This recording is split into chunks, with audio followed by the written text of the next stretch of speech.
வணக்கம். நம்ம சேனலுக்கு தொடர்ந்து ஆதரவளித்துக் கொண்டிருக்கும் நல்ல உள்ளங்களுக்கு நன்றி. தொடர்ச்சியாக ஆதரவு கொடுங்க. திருமாவர்களுடைய பிரச்சனை மேலும் பெரிய பிரச்சனை ஆகி கொண்டிருக்கிறது. எஸ்பிஜி வரைக்கும் போயிடுச்சு. ஸ்பெஷல் இன்வெஸ்டிகேஷன் டீம் ஏற்கனவே தெரியும், பிரதமருடைய பாதுகாப்பு சம்மந்தப்பட்டது. இங்கே இருக்கக்கூடிய ஒரு அதிகாரி அங்கே ஒரு மெயில் அனுப்பிட்டார். இது இன்றைக்கி பூதாகரம் ஆயிடுச்சு. இந்த விஷயத்தை பொறுத்த வரைக்கும் விசிகா தலைவர் பேசிய பேச்சு, அந்த மதுரையில் முகமது கனி ஒருத்தர் பேசிய பேச்சு, இந்த பேச்சை பற்றி உங்களுடைய கருத்தை சொல்லுங்கள். தொடர்ச்சியாக இதில் நடவடிக்கை எடுக்காத திருமாவர்களை பற்றி நீங்கள் என்ன நினைக்கிறீங்க? தமிழக காவல்துறை இதில் மெத்தனம் காட்டுது.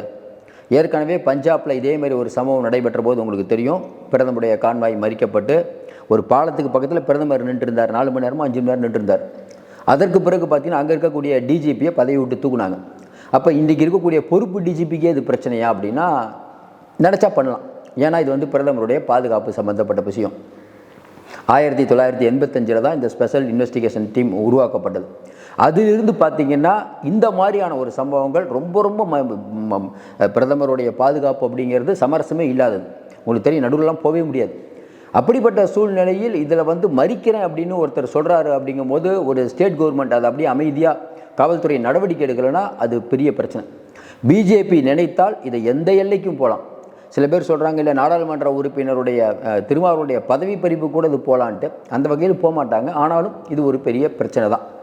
இன்றைக்கி இருக்கக்கூடிய தமிழக அரசுக்கு இது தீராத தலைவலி தான். ஆனால் என்ன பண்ணுறது, ஸ்டாலினுக்கு திருமா விட்டு கொடுப்பாரு, திருமாவுக்கு ஸ்டாலின் விட்டு கொடுப்பாரு. நான் தொடர்ந்து சொல்லிகிட்டு இருக்கோம். இந்த விஷயத்தை பொறுத்த வரைக்கும் திருமாவர்களுடைய விசிகா அப்படிங்கிறது ஒன்றும் எப்படா மாட்டும் நிறைய பேர் நினச்சிட்டு இருந்தாங்க. சந்தர்ப்பம் சிக்குன ஒன்றா எல்லாரும் கிளம்பிட்டாங்க. இதுவரை பார்த்திங்கன்னா விசிகா தான் நிறைய பேரை கார்னர் பண்ணுவாங்க. இன்றைக்கி மொத்தமாக எல்லோரும் சேர்ந்துட்டாங்க.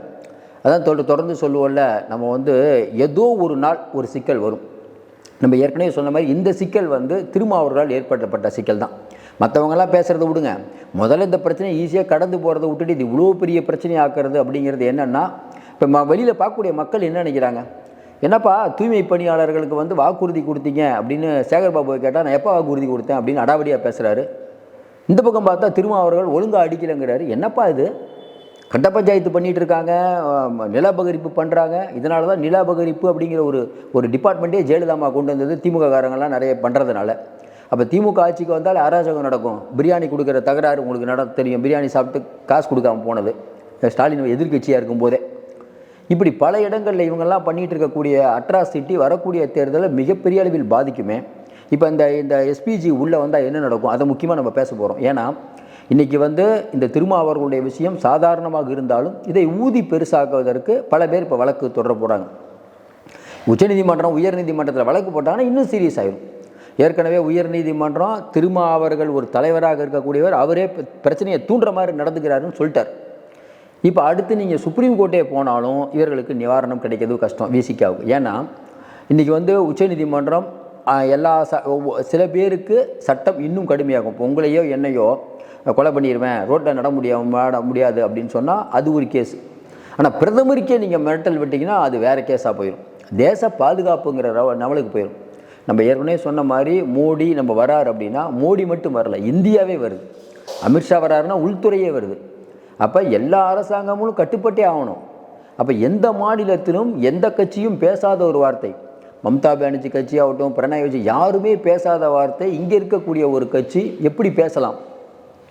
அப்போ ஏற்கனவே என்னென்னா, இப்போ பிஜேபி எல்லாம் சேர்ந்து எப்படி கட்டமைக்கிறாங்கன்னா, விசிகா ஒரு மோசமான கட்சி.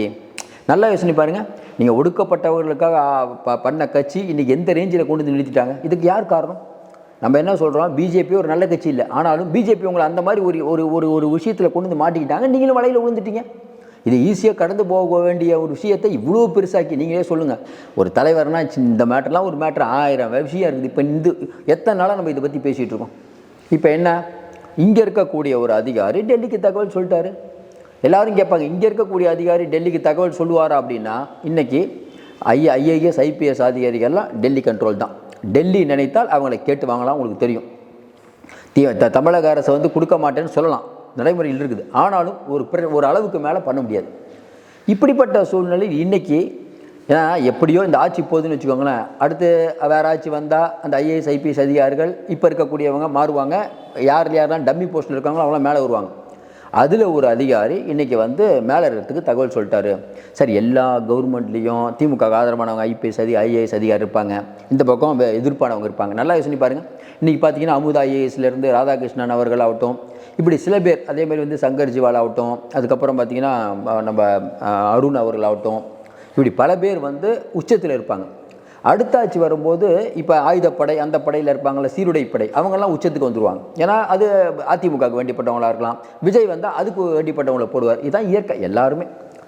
அப்போ இன்றைக்கி வந்து ஆட்சி இப்போ 6 மாதம் ஆகும்போது எல்லாருக்கும் ஒரு பயம் வரும். இன்னொன்று, இந்த விஷயங்களை உள்துறையும் உன்னிப்பாக கவனிக்கும். ஏன்னா இன்றைக்கி இருக்கக்கூடிய பிஜேபி தமிழ்நாட்டில் எப்படி ஆட்சியை பிடிக்கணும்னு நினைக்கிறாங்க. அப்போ ஏதாவது ஒரு துருப்பு சீட்டு கிடைக்குமான்னு அவங்க பார்ப்பாங்க. கொஞ்ச நாளைக்கு முன்னாடி பிரதமர் சொன்னார்ல, ஐயோ என்னை பஞ்சாபில் என்ன சொன்னார், பஞ்சாபில் என் உயிருக்கு பிரச்சனைன்ட்டு பிரதமரே சொல்கிறார். அப்போ அதோடைய சீரியஸ்னஸ் பாருங்கள். ஒரு பிரதமர் வந்து என்னை வந்து ஒரு மாநிலத்துக்கு போகிறேன், என் உயிருக்கு ஆபத்து அப்படின்னா அது உலக லெவலில் பிரச்சனை. ட்ரம்ப்லேருந்து எல்லாரும், ஏன்னா இந்தியாவுடைய பிரதமருங்கிறது உலக நாடுகள் பார்த்து கொண்டிருக்கக்கூடிய விஷயம். அப்போ இது வந்து பிஜேபிங்கிற மேட்டரை தாண்டி நாட்டு பாதுகாப்பு, இறையாண்மை இப்படி போயிடுது. அதுக்கு நீங்கள் பேசின உடனே குறைஞ்சபட்சம் அவரை கட்சியிலேருந்து இடைநீக்கம் பண்ணியிருக்கணும். உங்களுக்கு தெரியும், திமுகவில் சிவாஜி கிருஷ்ணமூர்த்தி பேசுனதுக்கு அவர் இடைநீக்கம்லாம் பண்ணாங்க. ஏன்னா அவங்களுக்கு தெரியும் கட்சி விட்டு நீக்க மாட்டாங்க, சேர்த்துக்குவோம். ஆனால் இருந்தாலும் என்னென்ன வெளி உலகத்துக்கு காட்டிக்கிறது. அதை கூட திரும்ப அவர்கள் பண்ணல. இந்த அளவுக்கு பேசியிருக்காங்க. ஆமாங்க, தப்புங்க அவர் பேசுனது, இதெல்லாம் நம்ம பேசியிருக்கூடாது அப்படின்னு ஒரு ஒரு ஒரு ஒரு அதாவது சொல்கிறார். அவர் கண்டிக்கலை. நம்மை பொறுத்த வரைக்கும் விசிகாவிலேருந்து இனிமேல் யார் இது மாதிரிலாம் பேசாதீங்கப்பா, இது ரொம்ப தப்பு, இப்போ முடிஞ்சு போச்சு பிரச்சனை, கோர்ட்டுக்கு வந்துருச்சு, தேவையில்லாமல் இதை பேசிட்டு கூடாதுப்பா அப்படின்னு கடந்து போயிடலாம். அவர் பண்ணதுக்கு அப்புறம் பார்த்தீங்கன்னா யாரும் இதற்கு வருத்தம் தெரிவிக்கிற மாதிரி இல்லை. சில பேர் இதுக்கு ஆதரவு கூட தெரிவிக்கிறாங்க. ஆமாங்க, நாங்கள் சொன்னது என்னங்க தப்பு அப்படிங்கும்போது நமக்கு ஒன்றும் புரியல. என்னங்க அது, எல்லா மக்களும் வாழத்தான் நாடு. அப்போ ஒருவர் மட்டும் வாழ்கிறதுக்கு எப்படி நாடாக இருக்க முடியும்? இதில் வந்து பல பேர் பலவிதமான கருத்துக்களை பேச ஆரம்பிச்சிட்டாங்க. இப்போ இங்கே இருக்கக்கூடிய அதிகாரி மெயில் போடலன்னே வச்சுக்காங்க, போட்டாங்கன்னு சொல்கிறாங்க, பிரச்சனை ஆகிடுச்சு. மெயிலே போடலைன்னா கூட இங்கே இருக்கக்கூடிய பிஜேபி எப்படி பார்க்கும்? இதுதான் சரியான சந்தர்ப்பம். இந்த விஷயத்தை ஸ்டாலின் ஏற்றுக்க முடியுமா? நல்லா யோசனை பாருங்கள். ஸ்டாலினோ, உதயநிதியோ, முத்தரசனோ, இங்கே இருக்கக்கூடிய நம்ம சண்முகம் அவர்களோ, வைகோவோ, ஜவஹர்களோ, யாராவது ஒருத்தர் இந்த விஷயம் சரின்னு சொல்ல முடியுமா? யாரை கேட்டாலும் சொல்லுவாங்க தப்பு தாங்க, எல்லை மீறி பேசிட்டாரு. கரெக்டுங்களா? அப்போ அந்த எல்லை மீறி பேசினவங்க மேலே நீங்கள் என்ன நடவடிக்கை எடுத்தீங்க? இப்போ அடுத்து தானே வரும். நீங்கள் ஒரு எம்பியாவாக இருக்கீங்க. இப்போ என்ன சொல்கிறாங்க, சார் திருமாவர்கள் வந்து தமிழ்நாட்டில் ரெண்டு எம்பி வச்சுருக்க இவரே இப்படி பண்ணாருன்னா நாங்கள் எத்தனை 400 கிட்ட எம்பி வச்சுருக்கோம் சார். நாங்கள் வாக்குவாதம் எப்படி தடிமனாவது பார்த்தீங்களா? இதெல்லாம் தேவையா? யாகாவாராயினும் நாகாக்க. தொடர்ந்து நம்ம சொல்கிற மாதிரி இன்றைக்கி பொது வழியில் அது இந்த சம்பவம் வந்த உடனே எவ்வளோ விமர்சனங்கள் விசிகாவை பற்றி. அப்போ விசிகா அப்படிங்கிற ஒரு கட்சி திமுகவுக்கு ரொம்ப பலமாக இருக்கும், வட மாவட்டங்களில் மிகப்பெரிய ஒரு செல்வாக்கு அப்படிங்கிற நிலைமை இருந்ததை எப்போ அடி வாங்குது? கரெக்டாக விஜய் வராரு. விஜய் வந்தவுடனே பட்டியலின வாக்குகள் அந்த பக்கம் போகுது. இப்போ விஜய்க்கான ஹோல்டு கம்மியான உடனே சீமான் மாதிரி விஜயை வந்து திரும்ப திட்ட ஆரம்பிக்கிறார்.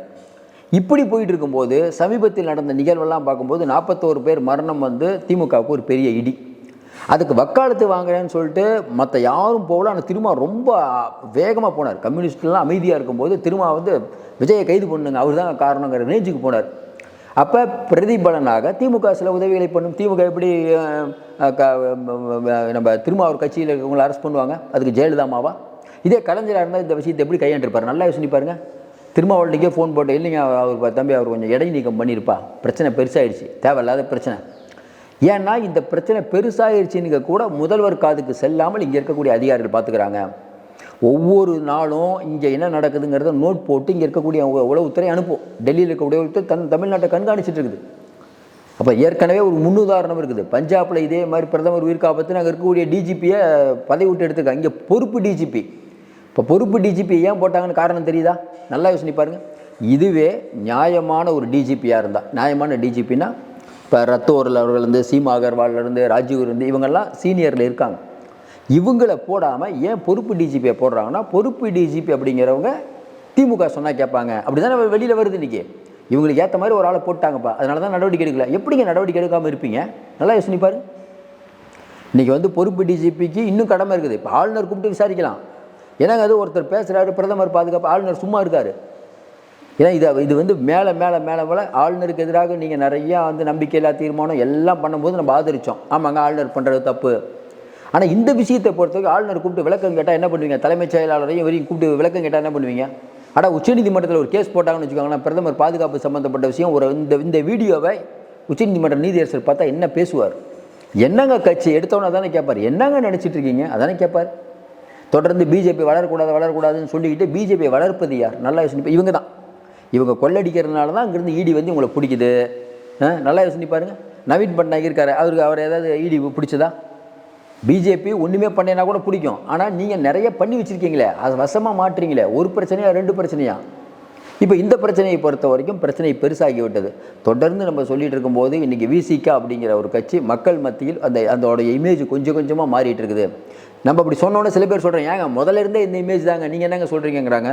நம்ம என்ன சொல்கிறோம், எல்லாருமே வந்து ஒரு ஜாதி கட்சி எப்படி நீங்கள் சொன்னால் கூட, ஒடுக்கப்பட்ட மக்களுக்காக ஒரு கட்சி வந்தது, அந்த கட்சி நல்லா வளர்ந்து கொண்டு இருக்கும்போது தொடர்ந்து அதை பற்றியான ஒரு எதிர்மறை விமர்சனம் வரும்போது நம்மளை மாதிரி சில பேர் இல்லைங்க என்ன இருந்தாலும் விடுங்க, விசிக வந்து எல்லாம் தப்புன்னெலாம் சொல்ல முடியாதுங்க அப்படின்னா நம்ம சொல்லிகிட்டு இருப்போம். ஞாபகம் இருக்குங்களா? ஒரு கட்சியில் எல்லாரும் 10 பேர் இருந்தாங்கன்னா ஒரு 2-3 பேர் இந்த மாதிரி தான் சார் இருப்பாங்க, எல்லா கட்சியிலையும் இருப்பாங்க சார். இதை போய் இந்த கட்சியே தப்பு அப்படின்னு சொல்லக்கூடாதுன்னு தான் நான் சொல்லுவேன். ஆனால் இன்றைக்கி வெகுஜன மக்கள் பார்த்தீங்கன்னா இல்லைங்க கட்சியே பிரச்சனைங்க, அவங்க வந்து நீங்கள் சொல்கிற மாதிரி 10 பேரில் 2 பேர் தாங்க சரியான ஆளுங்க, மிச்சம் 8 பேர் இதே மாதிரி தான் பிரச்சனை. திடீர்னு அவர் வந்து அங்கே பாதிக்கப்பட்ட குடும்பங்களுக்கு வந்து திரும்ப வந்து 10,000 ரூபா செக் கொடுத்துட்டு எல்லா மாவட்ட செயலாளரும் 10,000 ரூபா கொடுங்க அப்படிங்கிறாங்க. இவங்க யார்கிட்ட சார் வந்து கேட்பாங்க? நார்மலாக திமுக அதிமுகலாம் பரவாயில்ல சார், திமுக கூட பரவாயில்ல சார், நார்மலாக கேட்குறாங்க. இவங்க அப்படி இல்லை சார். அப்போ இவங்க மேலே மட்டும் திட்டமிட்டு போய் சொல்கிறாங்கன்னு சொல்ல முடியாது மக்கள். அதனால் இந்த விஷயத்தை பொறுத்த வரைக்கும் திரும்ப மௌனம் காப்பது சரியில்லைன்னு தான் நம்ம நினச்சிட்டு இருக்கோம். ஏன்னா இந்த விஷயத்தை இதோடு முடிச்சிடணும். குறைஞ்சபட்சம் பிரச்சனை ஆகிடுச்சு, அவர் பேசினது அதாவது ப்ரெஸ் மீட்டில் அவர் பேசினது தப்புங்க. 1000 இருந்தாலும் பிரதமருடைய கால்வாயை எப்படிங்க மறிக்கலாம்னு சொல்ல முடியும்? நல்லா யோசிச்சு பாருங்கள். இன்றைக்கி வந்து சிஎம் இருக்கார், சிஎம்முடைய கால்வாயை இருக்கிறேன்னு யாராவது சொன்னால் விட்டுருவோமா? நம்ம ஏற்றுக்குவோமா? அதை என்ன இருந்தாலும் தமிழக முதலமைச்சருங்க, அதுக்குரிய கௌரவம் நம்ம கொடுக்கணுங்க அப்படின்னு நம்ம சொல்கிறோம்ல. அப்போ இதை மட்டும் எப்படி நியாயப்படுத்துவது? ஆனால் இந்த விஷயம் பெரிய பூதாகரமாக இருக்கிறது. தொடர்ச்சியாக இந்த சம்பவங்களால் திமுக கூட்டணி அப்படிங்கிறது இன்றைக்கி வெகுஜன மக்கள் மத்தியில் நீங்கள் வந்து நலத்திட்டங்கள் கொடுக்குறீங்க எல்லாம் ஓகே, வெகுஜன மக்கள் மத்தியில் இவங்க வந்து அதாவது என்னென்னா வன்முறையை தூண்டுறாங்க இவங்களேங்கிற பிரச்சனை ஆகுது. இந்த பக்கம் பார்த்தா காங்கிரஸ் எம்எல்ஏ ஒரு போக்குவரத்து காவலர் பிரச்சனை. இப்படி தொடர்ச்சியாக இருக்கும்போது அதிகாரத்தில் இருந்தால் நீங்கள் என்ன வேணால் பண்ணுவீங்களா அப்படிங்கிற குரல்கள் மேலோங்கி கொண்டு இருக்கிறது. நல்லா யோசனை பாருங்கள். இது ஒரு சம்பவம் 2 சம்பவம் இல்லை, பல சம்பவங்கள் போயிட்டுருக்குது. இதை எல்லாத்தையும் மறைத்து விட்டு திராவிட மாடல் அப்படிங்கிற பேரில் நாங்கள் சூப்பர் ஆட்சி நடத்துகிறோம்னு நீங்கள் சொன்னீங்கன்னா மக்கள் அதை நம்ப மாட்டார்கள். இந்த விஷயத்தை பொறுத்த வரைக்கும் இல்லை நியாயமே. நம்ம ஏற்கனவே பிஜேபி பற்றியெல்லாம் திட்டி பேசுவோம். ஆனால் இந்த விஷயத்தை பொறுத்த வரைக்கும் பிஜேபியை வளர வைத்து கொண்டிருக்கிறார் திருமானே சொல்லலாம். இந்த விஷயம் முற்று பெற வேண்டும். இப்போ என்ன ஆகும்? அடுத்து இது கோர்ட்டுக்கு வருமா? இந்த பிரச்சனை இதோடு நிற்காது. வெளியில் பார்க்குறவங்க என்ன நினைப்பாங்க? இந்த பிரச்சனை இதோடு விட்டுறக்கூடாது, இந்த கட்சியை ஒரு வழி போகணும், இதான் சந்தர்ப்பம். நீங்கள் பண்ணல. இப்போ தூத்துக்குடி பெனிக்ஸ் பிரச்சனையை அதிமுக க்ளோஸ் பண்ணுறதுக்கு என்னென்ன பண்ணீங்க? அதே மாதிரி வந்து ஸ்டெர்லைட் பிரச்சனையை வச்சு அதிமுக என்னென்ன பண்ணி, கரூர் சம்பவத்தை வச்சு விஜய்க்கு எந்த அளவுக்கு நெருக்கடி கொடுத்தீங்க? அப்போ உங்களுக்கு யாருக்காவது ஒருத்தர் நெருக்கடி கொடுத்தா எதிர்கட்சி தானே சார் பண்ணோம். அந்த வேலையை இன்றைக்கி இன்னொன்று, இந்த வேலையை சிறப்பாக நிறைய பேர் பண்ணலன்னு நினைக்கிறேன். நல்லா யோசனை பாருங்கள். விஜய் இதுக்கு ஒரு அறிக்கை விட்டு எடப்பாடி பழனிசாமி இன்னும் வேகமாக பேசி இதெல்லாம் பேச ஆரம்பித்திருந்தால் இன்னும் என்ன சொல்கிறதுன்னு தெரியல. ஏன்னா விசிக அப்படிங்கிறது ஒரு நம்பர் எண்ணிக்கை வச்சுருக்கீங்க. சில பேர் அதை வந்து நம்ம கூட கூட்டணி வந்தால் நல்லதுன்னு நிறைய பேர் நினைக்கிறாங்க. ஆனால் இப்போ அவங்களே வேணாம் விசிக்கலாம் வேணாம்பா, தேவையில்லாமல் இவங்க எதுக்குப்பாங்கிற நிலைமைக்கு இன்றைக்கி போய்விட்டது. வருத்தமான விஷயமாக இருக்கிறது. மறுபடியும் சொல்கிறோம், திருமாவர்கள் இதை காது கொடுத்து கேட்க வேண்டும், நம்ம தாழ்மையாக சொல்லிக்கிறோம். ஏன்னா கேட்பார்களான்னு தெரில. இது மேலே மேலே மேலே மேலே போக போக போக இந்த கட்சிக்கும் இவருக்கும் தான் ஆபத்து. அதை எப்படி அவங்க புரிஞ்சுக்க போகிறாங்கன்னு தெரியல. தொடர்ந்து ஆதரவு கொடுங்கள், சப்ஸ்கிரைப் பண்ணி பார்த்து கொடுங்கள். உங்கள் கமெண்ட்டை சொல்லுங்கள். முக்கியமாக நிறைய பேர் சொல்லிட்டு இருக்கிறது எங்களுக்கு ரொம்ப மகிழ்ச்சியாகுது. தொடர்ந்து உங்களுடைய பணியை சிறப்போம். மீண்டும் சந்திப்போம். நன்றி, வணக்கம்.